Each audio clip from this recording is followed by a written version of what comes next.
Hello नमस्कार दोस्तों। उम्मीद है कि आप सब कुशल मंगल होंगे और सर्दियों का मौसम पूरे बढ़िया से एंजॉय कर रहे होंगे। तो आज का मैं टॉपिक लेके आया हूँ कि जो तुलसी का पौधा है उसको सर्दी में कैसे बचाया जाए, उसकी जो रियल फैक्ट है मैं उसकी बात करने जा रहा हूँ। आप ये देख सकते हो मेरे पास ये 3 तुलसी जी लगी हुई हैं। ये तीनों अलग अलग वैरायटी की तुलसी जी है, ठीक है। इधर आप देख सकते हो ये शाम तुलसी है, ये बीच में राम है और साइड पे ये कपूर तुलसी भी लगी हुई है।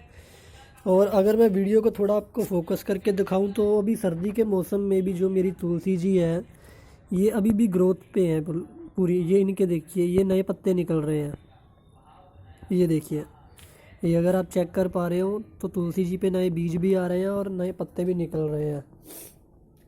तो कुछ लोगों का कहना होता है कि जो सर्दी का मौसम आता है उसमें जो तुलसी जी है वो डोरमेंसी में, मतलब कि अपने आराम करने की अवस्था में चली जाती हैं, अपने पत्ते गिरा देती हैं या ऐसा कुछ। तो हाँ, वो काफ़ी हद तक होता है क्योंकि जब आसमान में से कोहरा बरसता है ना तो उस टाइम में ऐसा थोड़ा होता है। लेकिन ऐसा नहीं है कि अगर आप उसको मतलब कैल्शियम दे दोगे तो वो बच जाएगी, ठीक है। तो अगर उसको अंदर रख दोगे तो बच जाएगी, नहीं है ऐसा कुछ नहीं, फ़र्क ज़्यादा पड़ता। क्योंकि अगर आप देखो तो जिनकी तुलसी सर्दी में गार्डन में या बाहर लगी होती है ना, तो वो तो अब उसको अंदर नहीं रख पाते लेकिन उनकी फिर भी बच जाती है। कैल्शियम की अगर मैं बात करूं तो मिट्टी तो पहले ही कैल्शियम का घर है। अगर आप थोड़ा पढ़े लिखे हो तो शायद आपको पता होगा कि जो मिट्टी है वो ज़मीन के अंदर से छोटे छोटे कणों के टूटने से बनती है जो कि कैल्शियम कार्बोनेट होता है, ठीक है। आम भाषा में आप उसको पत्थर बोल सकते हो। तो जब पहले ही वो कैल्शियम कार्बोनेट उसके अंदर मौजूद है तो आप बाहर से एक्सटर्नल उसको दे के कैल्शियम उसका क्या कर लोगे आप, ठीक है। पहली बात तो ये समझने वाली है कि ये कोई भी सोचता है कि भाई हाँ मैंने ला के चूना डाल दिया तुलसी में तो वो बच जाएगी, ठीक है, अब मुझे कुछ करने की ज़रूरत नहीं है, ठीक है, या फिर मैंने और कोई कैल्शियम का सोर्स डाल दिया तो उससे वो बच जाएगी। तो ऐसी कोई भी जो तरकीब है वो इस चीज़ में काम नहीं आती। सबसे पहले इसमें जो दो मेन पॉइंट है देखने वाले, वो सबसे ज़्यादा मेन पॉइंट यही है कि सर्दी में आपको सबसे पहले आपका कोई भी पौधा है, ज़रूरी नहीं है कि तुलसी जी। ये देखिए इधर मेरे काफ़ी गेंदा लगा हुआ है, ये गुलड़ लगा हुआ है, इधर भी मैंने गेंदा लगा रखा है।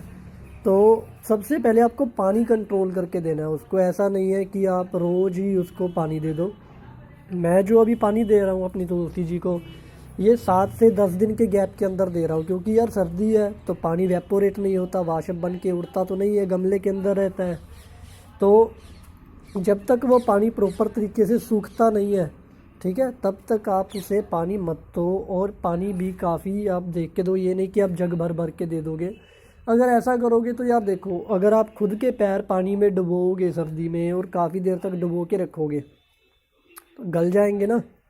तो वैसे ही पौधे हैं, क्योंकि आप लोगों को पता ही होगा ना कि जो पौधे हैं इंसानों और जानवरों के बाद जो लिविंग स्पीसीज़ है, मतलब कि जिंदा जो सांस लेते हैं वो पौधे ही हैं। तो एक चीज़ का ये आपको ध्यान रखना है। बाकी जो आपकी तुलसी जी है उसमें आप जैसे डोरमेंसी में जाती है तो उसमें से बोला जाता है कि खाद मत डालो या ऐसा कुछ मत करो। अभी आप खुद सोचो कि अगर खाद वो अब्जॉर्व नहीं कर पाएगी तो कैल्शियम कैसे अब्जॉर्व कर लेगी। तो ये दोनों बात एक दूसरे को काट रही है ना। मान लो आप अगर सो रहे हो, ठीक है, तो उसमें अगर आप खाना नहीं खा सकते तो अगर मैं आपको कोई एक्सटर्नल चीज़ खाने को दूँ जिसको कैल्शियम आप एग्जांपल के तौर पे ले सकते हो तो वो कैसे खाओगे। तो ये मजाक वाली बातें हो जाती है।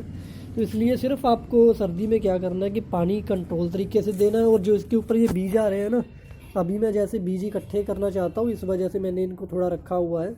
अदरवाइज़ आप इनको बड़े अच्छे तरीके से काट सकते हो, क्योंकि पौधे की जो थोड़ी बहुत पावर है वो बीज बनाने में जाती है। तो अगर वो आप बीजों को हटा दोगे तो ये देखो ये दोबारा से ये नए पत्ते निकालने शुरू कर देंगे वहीं पे, ठीक है। बाकी अगर आपको और किसी तरह की कोई जानकारी चाहिए हो तो आप कमेंट सेक्शन में मेरे को कमेंट कर सकते हो।